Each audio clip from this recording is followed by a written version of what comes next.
They go to war with our enemy. The next thing to go on then is T&E mechanism. They're proud by his job. Our enemy, not only the Afghan people enemy. They're not just the non-Muslim people enemy, but they are the Muslim people also enemy.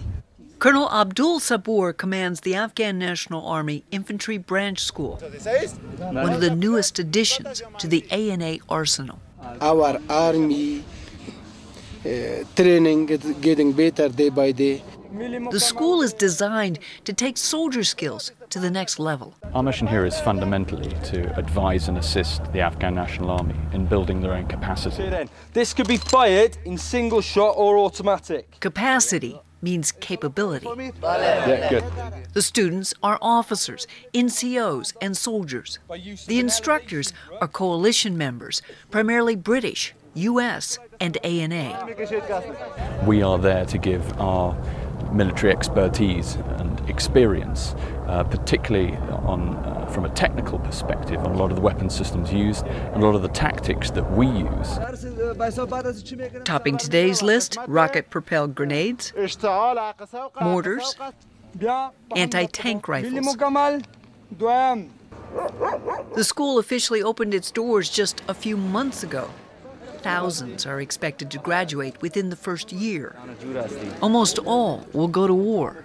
I think if we weren't here doing this, training these guys to be self-sufficient and be able to fight and secure their own country, you know, where would we be down south? This is a real commitment to their nation they're making, because they will be the ones who will be put out in front and be in harm's way before the rest of the Afghan citizens. As you know, the workers... Lieutenant General William Caldwell commands NATO training mission Afghanistan. From things we can do right now, NTMA is charged with what is called the Strategic Main Effort in Afghanistan, building trained and professional security forces. It's the Afghans that have to make the decision that they want to secure themselves, that they want to be responsible for the way their country moves into the future. Yeah, why not? 21-year-old Arshad is a member of the Afghan National Army. He's a lieutenant. It's important for everyone. It's very important for every Afghan. He's one of 140,000 soldiers, what the Afghans call Sorbet. He and his fellow Sorbet are committed to service to the nation. From this moment, we want to bring reconstruction and peace to our country. He speaks his words of allegiance from the Kabul Military Training Center, a huge maneuver site outside the main city, one of 27 training sites in Afghanistan. Today's drill is conducted by Afghans for Afghans. I mean, only a year ago, we were actually conducting the training ourselves. Now the Afghans are conducting the training and we are helping them, and we're slowly moving into the from the mentor to the advisor role. The exercise is at squad level. The infantry are the foot soldiers, Afghanistan's primary weapon in the battle against insurgents. The need for leaders is huge. The best way of developing leadership is to practice it in the field, so the more time we spend on exercise, the better. Average training time from basic recruit to the battlefield is 3 to 4 months. No problem for us, because right now we came to our army. An army projected to grow, reaching 174,000 by next summer.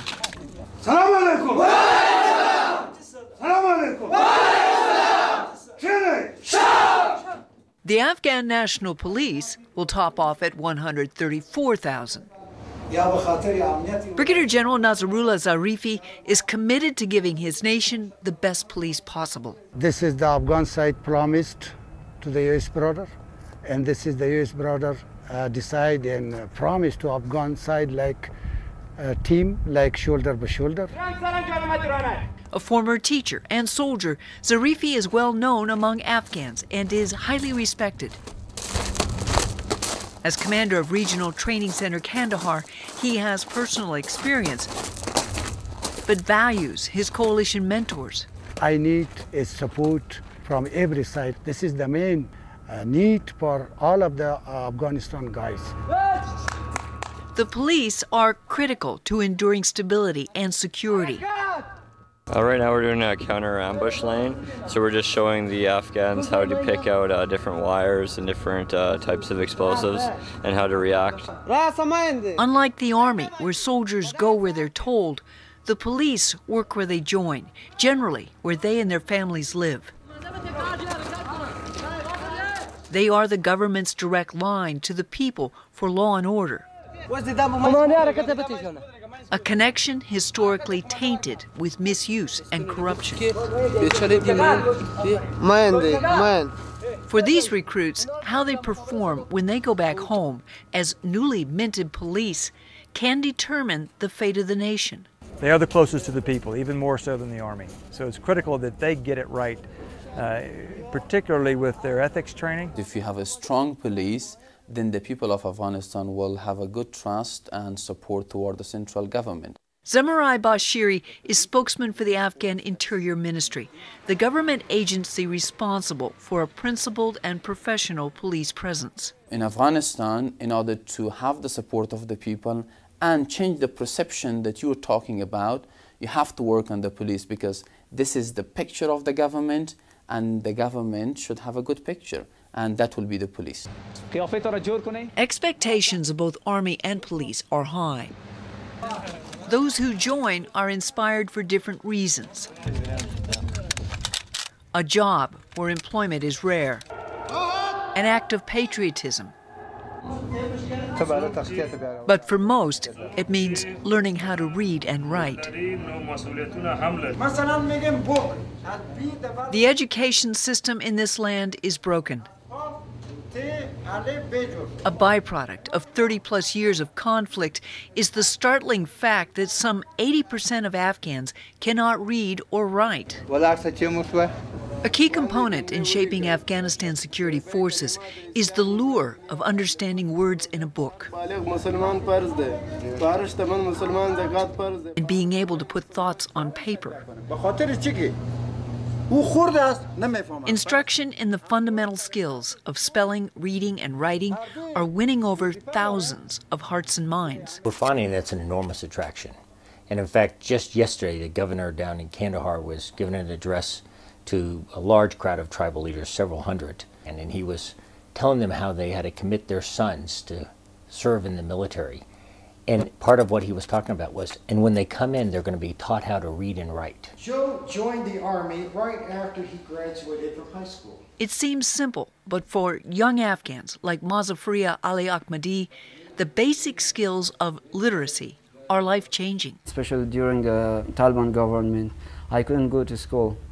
But fortunately, when the Hamid Karzai government started, so I could start going back to school. And right now I can see myself that I will become a pilot. For Afghans like Ahmadi, the future is filled with hope and dreams and commitment. We are the new generation. We have to be brave and serve our country, serve our people.